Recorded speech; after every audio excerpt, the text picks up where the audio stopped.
حضرت محدث ابن جوزی رحمت اللہ تعالی علیہ ارشاد فرماتے ہیں، حضرت سیدنا حبیب اجمی رحمت اللہ تعالی علیہ کے پاس ایک شخص آیا کرتا تھا، صحبت میں بھی بیٹھتا تھا، لیکن کام وہ ٹھیک نہیں کرتا تھا، سود کا دھندا تھا، لمبے چوڑے اس کے مسائل تھے۔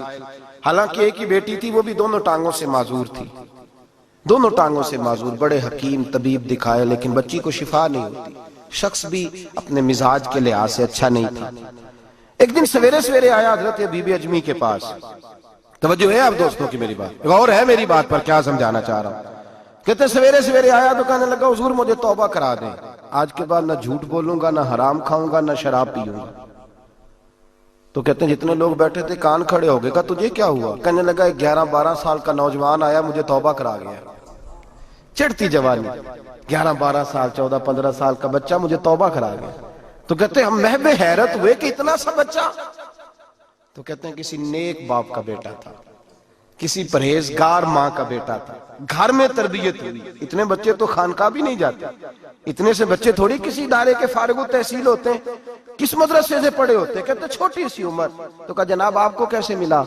تو وہ شخص کہنے لگا حضور کل میں گیا بازار، میں نے بغداد کے چوک سے 10 کلو مچھلی بھی خرید لی اور کچھ اور ضرورت کی چیزیں بھی، مہمان آنے تھے، وہ سارا کچھ خرید کے میں جب نکلا تو سامان زیادہ ہو گیا، چوک میں مزدور بیٹھے ہوتے تھے، میں نے کہا بھئی میرے ساتھ فلاں محلے تک سامان پہنچانا ہے۔ وہ بچہ کہنے لگا چچا اگر میں چلوں تو، میں نے اس کو ایڈریس وغیرہ بتلایا تو 3 دینار مزدوری طے ہو گئی سامان گھر پہنچانے کی۔ کہتے میرے ساتھ وہ نکلا اور جب رستہ طے کرنے لگا تو رستے میں گرمی بڑی سخت تھی، ظہر کا وقت تھا، ذرا ہم نے چند قدم اٹھائے، 2-4 گلیاں گزرے تھے کہ اذان ظہر کی آواز آنے لگی۔ تو کہتے ہیں بڑی منت کے انداز میں، بڑی گزارش کے انداز میں میری طرف دیکھا، عمر چھوٹی سی ہے، کہنے لگا چچا اگر اجازت مل جائے تو میں ظہر کی نماز پڑھ لوں۔ کہتے ہیں میں ایک جگہ پھٹے پہ بیٹھ گیا اور گپے کرنے لگا، سامان وہاں رکھا، میں نے کہا پڑھ لے نماز۔ کہتے ہیں بچہ نماز پڑھنے چلا گیا، باقی لوگ دیر سے آئے، وہ نماز پڑھ کے جلدی آ گیا۔ میں نے کہا بیٹے تو جلدی آ گیا ہے؟ کہنے لگا اس لیے جلدی آیا ہوں کہ آپ یہ نہ سمجھے یہ کام چور ہے، میں نے نفل چھوڑ دیے ہیں، فارغ ہو کے پڑھ لوں گا۔ کہتے ہیں سامان اٹھایا، رستے میں گرمی شدت کی تھی، اس کا پسینہ بہنے لگا، میں آگے بڑھا، میں نے کہا بیٹے سامان تھوڑی دیر کے لیے مجھے دے دو، گرمی زیادہ ہے۔ کہنے لگا چچا کسی کا تربیت یافتہ ہوں، کسی نے ٹریننگ دی ہے، کہا ماں باپ نے کہا تھا حرام لقمہ گھر نہ لانا، کہا بات کیا ہوئی؟ کہنے لگے میں آپ کو نہیں دے سکتا، اس لیے کہ 3 دینار مزدوری گھر پہنچانے کی طے کی ہے، اگر آپ اٹھائیں گے تو پھر میں پیسے پورے نہیں لوں گا۔ دامان نے توکل کی، یہ خوبی ہے کہ اس پر پیبند لگے ہوتے پر دھبے نہیں ہوتے، میں پھر مزدوری پوری نہیں لوں گا، پیسے کم لوں گا۔ کہتے ہیں میں محو حیرت ہو گیا، اس جوان کی بات نے میرے سارے وجود تھر تھر کبا ڈالا کہ اس دور میں اس قسم کے لوگ۔ کہتے ہیں گھر لے گیا اس کو، میں سامان رکھا، میں نے کہا تم یہاں ٹھہرو میں 3 دینار مزدوری لاتا ہوں۔ کہتے ہیں پیسے لینے گیا تو بیوی کو بتایا بڑا نیک ہے، بڑا پرہیزگار جوان ہے، کہنے لگی روٹی پکی ہوئی ہے، اسے کہو دوپہر کا کھانا کھا لے۔ کہتے ہیں میں باہر گیا، 3 دینار تھمائے، میں نے کہا بیٹے ایک بات مانو گے؟ تو کہتے ہیں 3 دینار دے کے کہنے لگا اب تو آپ مالک ہو گئے، میں نے نمک کھا لیا ہے، اب تو ہر بات مانوں گا، اصلہ نال جے نیکی کریے نسلہ تاک نہیں بھول دے، میں اب ہر بات مانوں گا۔ تو میں نے کہا دوپہر کا کھانا کھا لو۔ کہتے ہیں اس کی گردن جھک گئی اور بڑے دھیمے لہجے میں کہنے لگا میں نہیں کھا سکتا، میں نے روزہ رکھا ہوا ہے، روزہ رکھا ہوا ہے، نفلی روزہ رکھا ہوا ہے۔ کہتے ہیں میں اور پریشان ہوا، میں نے فوری طور پہ سوال کیا کہ اب تو کدھر جائے گا؟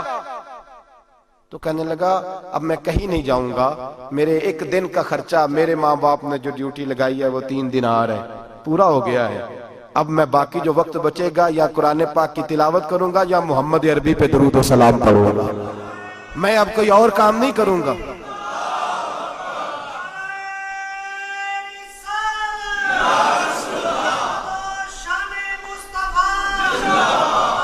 شخص کہنے لگا کہ میں نے کہا افطاری کر لینا، کہنے لگا مجھے مسجد بتا دو، میں جا کے اللہ اللہ کرتا ہوں، مجھے شام کو لے آنا۔ افطاری ہمارے ساتھ اس کی طے ہو گئی، مسجد چلا گیا، مغرب بعد لینے گیا تو کہنے لگا عشاء کے بعد آنا، اب تو میں نے پانی سے افطار کر لیا، کھانا کھانے جاؤں گا تو جماعت رہ جائے گی۔ کہتے ہیں عشاء کے بعد میں لایا، اس کو کھانا کھلایا، رات گہری ہو گئی تو میں نے کہا تو سو نہیں جاتا؟ میں نے لگا کوئی عرض نہیں، کبھی دور مزدوری کرنے نکل جاؤں تو رہ بھی جاتا ہوں، گھر والوں کو پتا ہے۔ کہتے میں نے مسافر خانہ کھولا، یوں سمجھیے ڈرائنگ روم بیٹھک میں نے کھولی، اس کو سلا دیا۔ میں اور میری بیوی اپنی معذور بیٹی کو روٹی دینے گئے اور ہم نے جا کے اس کو کھانا کھلایا جو ٹانگوں سے معذور تھی، اور ساتھ کہا کہ بیٹی آج بڑا پرہیزگار جوان ہمارا مہمان ہے، آج چڑھتی جوانی اور تقوی کی روشنی اس کے چہرے سے چمکتی ہے، کیا بات ہے، بڑے ہی اچھے گھرانے کا تربیت یافتہ ہے۔ کہتے ہیں بچی کو کھانا کھلا کے لوٹے، اپنے کمرے میں سو گئے، بیٹی اپنے کمرے میں لیٹ گئی، ترس گئے تھے کہ بیٹی قدموں پہ چلے۔ تہجد کا وقت ہوا تو دروازے پہ دستک ہوئی، بڑی بے چینی کے ساتھ اٹھے میاں بیوی، کون ہے؟ بیٹی کی آواز آئی، ابا جی دروازہ جلدی کھولیں۔ کہتے ہیں کلیجے پھٹنے لگے، ذہن بکھرنے لگے، سوچے ہیں کہ وہ 2-1 منٹ ہمارے اوپر پہاڑ بننے لگے۔ دروازہ کھولا تو وہ بیٹی جس کے لیے ترس گئے تھے کبھی چلے گی، وہ اپنی ٹانگوں پہ کھڑی ہے، کبھی دوڑ کے ادھر جاتی، کبھی دوڑ کے ادھر آتی۔ بیٹیاں پریشانی کا فون کر دیں تو پھر بھی آنسو نکل آتے ہیں، اور بیٹی گھر میں خوشی آ جائے تو پھر بھی ماں باپ رو کے ہی شکر ادا کرتے ہیں، ان کے لیے روتے ہی رہتے ہیں۔ کہتے ہیں میں تڑپ گیا، بیوی بھی رونے لگی، بیٹے یہ کیا ہوا؟ ہم تو مایوس ہونے لگے تھے معاذ اللہ کہ اب تو ٹھیک نہیں ہوگی، کیا ہوا؟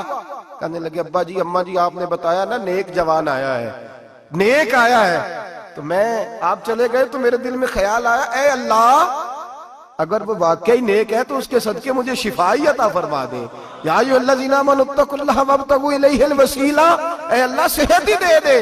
کہتے ابھی میری دعا بھی پوری نہیں ہوئی کہ میرا وجود حرکت کرنے لگا، اور یہ دیکھو میں اٹھ کے کھڑا ہو گئی ہوں۔ کہتے ہیں ہم لوگوں نے یہ دیکھا تو بھاگے اس کے کمرے کی جانب، جب دروازے پہ ہاتھ رکھا تو دروازہ کھل گیا، آگے گئے تو پلنگ خالی تھا، ایک رکا چھوڑ گیا ہے۔ کہنے لگا مجھے پتا ہے میری حقیقت کھل گئی ہے، میں نے یہ کرامت کوئی کمپنی کی مشہوری کے لیے نہیں دکھائی کہ لوگ میرے پیچھے بھاگنے لگے، مرید ہونے لگے، طواف کرنے لگے، میں تو اللہ کا بندہ ہوں۔ اگر تمہیں مجھ سے ذرا بھی پیار ہو گیا ہے تو پھر میرے پیچھے نہ بھاگنا، اللہ کی بارگاہ میں جھک جانا، پھر گناہوں سے توبہ کر لینا۔